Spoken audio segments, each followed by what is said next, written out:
قبول۔ اس کا مطلب یہ ہو کہ مولا یہ فرما رہے ہیں کہ اگر نماز کے بعد کوئی گناہ نہ ہو تو نماز قبول۔ اب بچوں کے لیے ایک جملہ کہہ دوں، بزرگ مجھ سے بہتر جانتے ہیں کہ نماز صبح پڑھی، اگر ظہر تک کوئی گناہ نہیں ہوا صبح قبول۔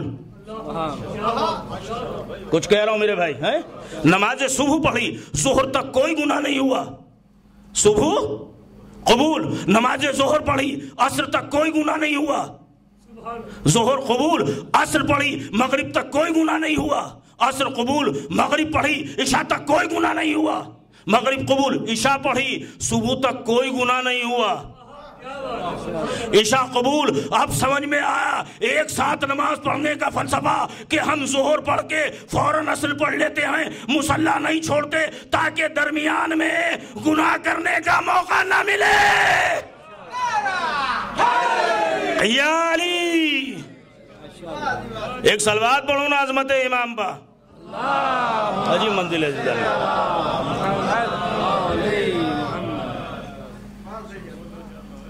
تاکہ درمیان میں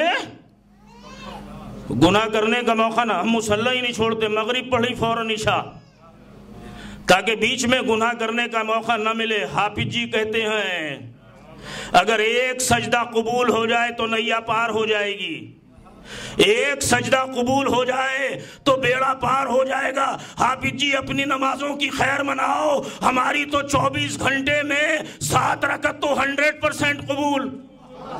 کچھ کہہ رہا ہوں، ایک صلوات پڑھو نا عظمت نماز پر، عجیب منزل ہے بھائی۔ 24 گھنٹے میں بھی 7 رکعت تو ہماری قبول۔ آپ کہتے ہیں کہ اگر ایک سجدہ قبول ہو جائے، ایک سجدہ، تو ہر فرقہ نماز کی کرتا ہے تبلیغ، کرتا ہے کہ نہیں کرتا ہے؟ ہندوستان میں بڑا وبال مچا ہوا ہے، بس جدھر دیکھیے ٹولیاں گھوم رہی ہیں، نمازی بنا رہے ہیں مسلمان نہیں۔ ہے کچھ کہہ رہا ہوں بابا، بس نمازی بنا رہے ہیں، نمازی بنا رہے ہیں۔ ہر فرقہ نماز پڑھو، نماز پڑھو، سجدہ کرو، سجدہ کرو۔ سارے فرقے جس عمل کی تبلیغ کرے پھر بھی مسلمانوں کو شکایت ہے نمازی کم ہے۔ دیکھیں ایک تاریخی جملہ دے رہا ہوں پہلی تقریر میں، جس عمل کی سارے فرقے تبلیغ کریں، نماز پڑھو، نماز پڑھو، نماز پڑھو، پھر بھی مسلمان کو شکایت ہے کہ نمازی کم ہے، یعنی جس عمل کی سارے فرقے مل کے تبلیغ کریں شکایت ہے کہ نمازی کم ہے، نمازی کم ہے۔ ہر مسلمان تبلیغ کر رہا ہے نماز پڑھو، نماز پڑھو، مگر پھر بھی شکوہ ہے کہ نمازیوں کی تعداد کم ہے، نمازیوں کی تعداد کم ہے۔ اور غم حسین کی مخالفت سارے فرقے کرتے ہیں، مگر ہمیں کبھی شکایت نہیں رہی کہ عزاداروں کی تعداد کم ہے۔ ایک صلوات پڑھو عظمت غم حسین پر، یا علی۔ ہمیں شکایت نہیں ہے اللہ قسم، ہمیں کوئی شکوہ نہیں ہے کہ ماتم داروں کی تعداد کم ہے۔ توجہ کیجئے گا، غم حسین میں شریک ہونے والوں کی تعداد کم ہے، بس نام لیا اور حسینی شمع کے اوپر پروانے کھینچے چلے آتے ہیں۔ توجہ کیجئے گا، حسینی شمع کے اوپر پروانے کھینچے چلے آتے ہیں، اور کیوں نہ آئیں؟ اس لیے کہ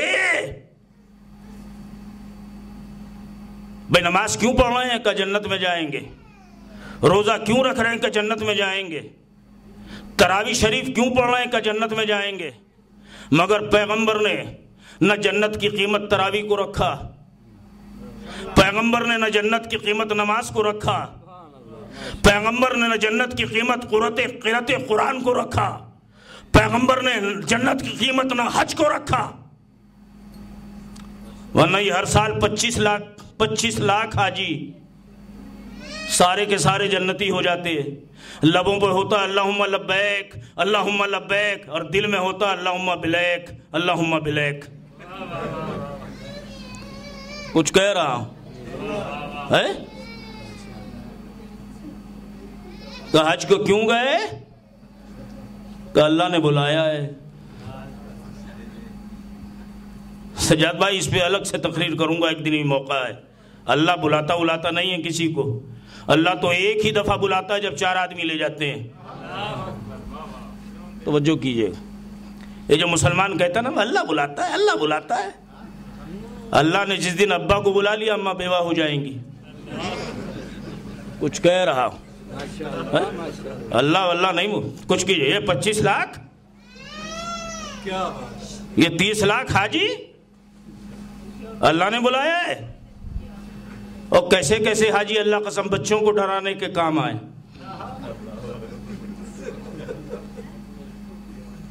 کیا بات. یا علی، تو جنت کی قیمت حج نہیں رکھا، جنت کی قیمت نماز نہیں رکھی، جنت کی قیمت روزہ نہیں رکھا. جنت کی قیمت پھر ہے کیا؟ کاش کے غم حسین. توجہ کیجئے گا. جنت کی قیمت کیا ہے؟ عشق غم حسین. اس لیے پیغمبر نے کہا کہ بنام حسین جس کی آنکھیں بھیگ جائیں جنت واجب.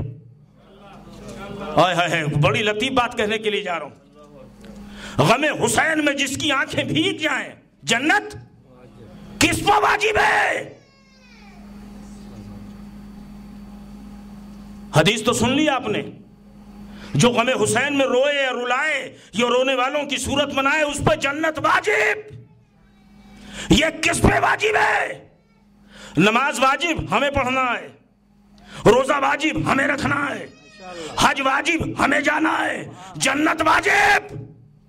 یہ ہمارے اوپر واجب نہیں ہے، کسی پر لے جانا واجب ہے. ہے غور نہیں کیا اللہ قسم آپ نے. کسی پر لے جانا واجب ہے. ہمارا واجب ہم سے چھوٹ سکتا ہے اس لیے کہ گنہگار ہیں. کچھ کہہ رہا ہوں بابا. ہم پہ جو واجب ہے ہم سے چھوٹ سکتا ہے اس لیے کہ گنہگار ہیں. جنت واجب. یہ کس پہ؟ ہم پہ واجب نہیں ہے. غم حسین میں اگر آنکھوں میں آنسو آ جائے جنت پہ ہم پہ جانا واجب نہیں ہے، کسی پہ لے جانا واجب ہے. اور لے جانا واجب ان پہ ہے جنہوں نے واجب و حرام میں تمیز بتائی ہے. کچھ ایک سلوات پڑھو نا عظمت حسین پر. عجیب منزل عزیزان گرامی قدر.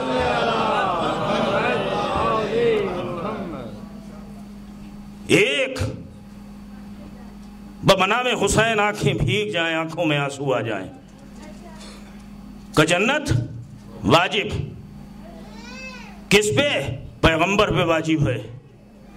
شہزادی کونین کا جب تک، اسی لیے جب تک میرے حسین کا ایک ایک ماتمدار جنت میں نہ چلا جائے استقبال عزا کرنا ہے.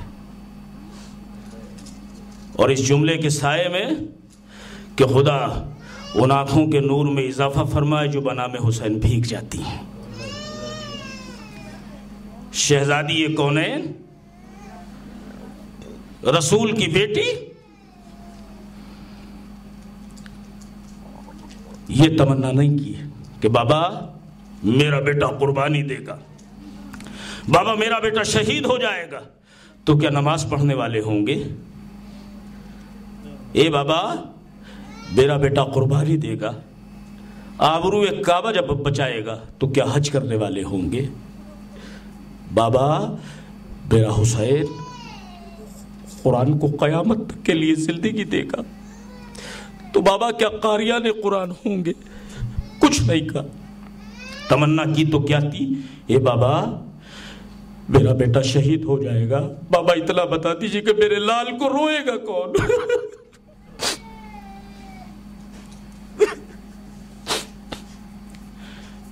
میرے لال کو روئے گا کون؟ 5ویں امام کا دولت قضا ہے، فرش امام مظلوم بچھا ہوا ہے، ذاکر مجلس پڑھ رہا ہے، 5ویں امام تشریف فرما ہے، کربلا کا تذکرہ کیا جا رہا ہے. مجلس ختم ہوئی، 5ویں امام نے آواز دی اپنے ایک صحابی کو، ابو بصیر. کیا ہے مولا؟ کہ میرے حسین کا تذکرہ ہوا. مگر ابو بصیر تم روئے نہیں؟ کہ کہ مولا میں تو بہت رویا، مولا دیکھیے میرا رومال آنسوؤں میں تر ہے، مولا میرا رومال آنسوؤں سے بھیگا ہوا ہے۔ پانچویں امام کہتے ہیں ابو بصیر تم روئے، تمہارا رومال بھی آنسوؤں سے تر ہے، مگر اے ابو بصیر ہم نے تمہارے رونے کی آواز نہیں سنی، ہم نے تمہارے گریے کی آواز نہیں سنی۔ اس لیے چھٹے امام نے کہا ہے کہ دیکھو جب کربلا والوں کا تذکرہ ہو تو گھٹ گھٹ کے مت رویا کرو، آوازوں کے ساتھ رویا کرو، چیخ چیخ کے رویا کرو۔ چھٹے امام کہتے ہیں کہ جب حسین کا کربلا والوں کا تذکرہ ہو جو چیخیں مار کے روئے، چھٹے امام کہتے ہیں کہ میرا دل چاہتا ہے اسے بڑھ کے سینے سے لگا لوں، کوئی غم نہ ہو سوائے غم حسین کے۔ مولا آپ کی آوازوں پر رحمت نازل کرے، جہاں جہاں فرش حسین بچھا ہوا ہے، جہاں جہاں حسین کے ماتمدار ہیں، خدا حسین کے صدقے میں سب کے جان و مال عزت و آبرو کی حفاظت فرمائے۔ بہت مشکل کام ہے عزیزان گرامی، آپ بھی کچھ بھی صحیح مگر پردیسی سے ہے۔ جہاں محرم کا چاند دکھائی دیا، خدا کی قسم سب کو اپنا اپنا وطن یاد آتا ہے۔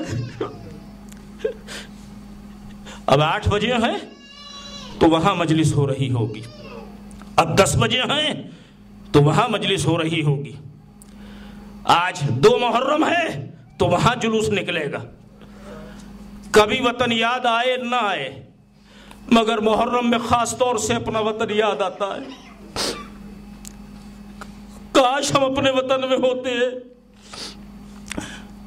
ایک زور ہے جو پڑتا ہے، مجھے نہیں معلوم خدا کی قسم کہ حسین نے جب مدینہ چھوڑا ہے،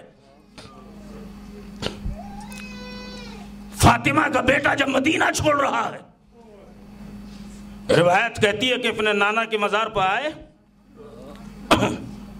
فاطمہ کا لال، اور آنے کے بعد کہتا نانا سلام، اے نانا آج آپ کا حسین آپ کے کاندھوں پر بیٹھنے نہیں آیا،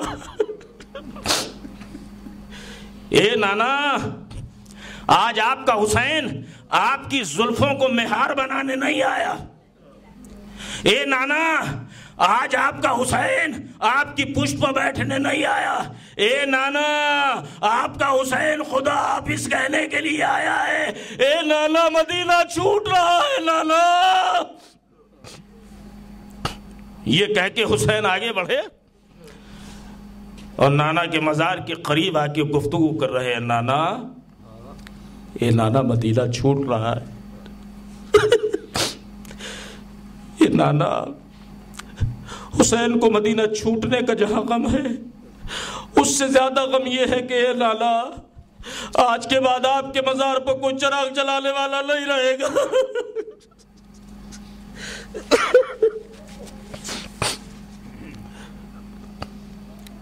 اس پردیسی سید نے اپنے نانا کے روضے پہ آ کے اپنے نانا سے گفتگو کی۔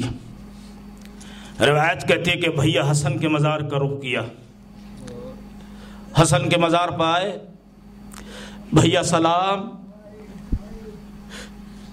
بھیا سلام، بھائی بھائی کے روضے پہ آیا ہے۔ گفتگو ہو رہی ہے، حسن مدینہ چھوٹ رہا ہے، حسین ہے کہ اپنے حسن سے باتیں کر رہے ہیں۔ ایک مرتبہ حسن سے گفتگو کرنے کے بعد اب سن سکو تو سن لینا، بچت جملے عزیزو، چیخ مار کے رونا، مائیں بہنیں بھی سن رہی ہیں۔ ایک مرتبہ حسن سے گفتگو کرنے کے بعد حسین نے اپنی ماں کے مزار کا رخ کیا۔ کتابوں میں ملتا ہے کہ جب ماں کے مزار کا رخ کیا ہے نا تو حسین اپنے قدموں کے بل نہ چل سکے، بلکہ جب ماں کا مزار قریب رہ گیا حسین نے کونیوں کے بل گھسٹنا شروع کیا، اے اماں سلام، کوئی غم نہ ہو، اے اماں سلام، کونیوں کے بل گھسٹتے ہو حسین ماں کے مزار مقدس پر پہنچے۔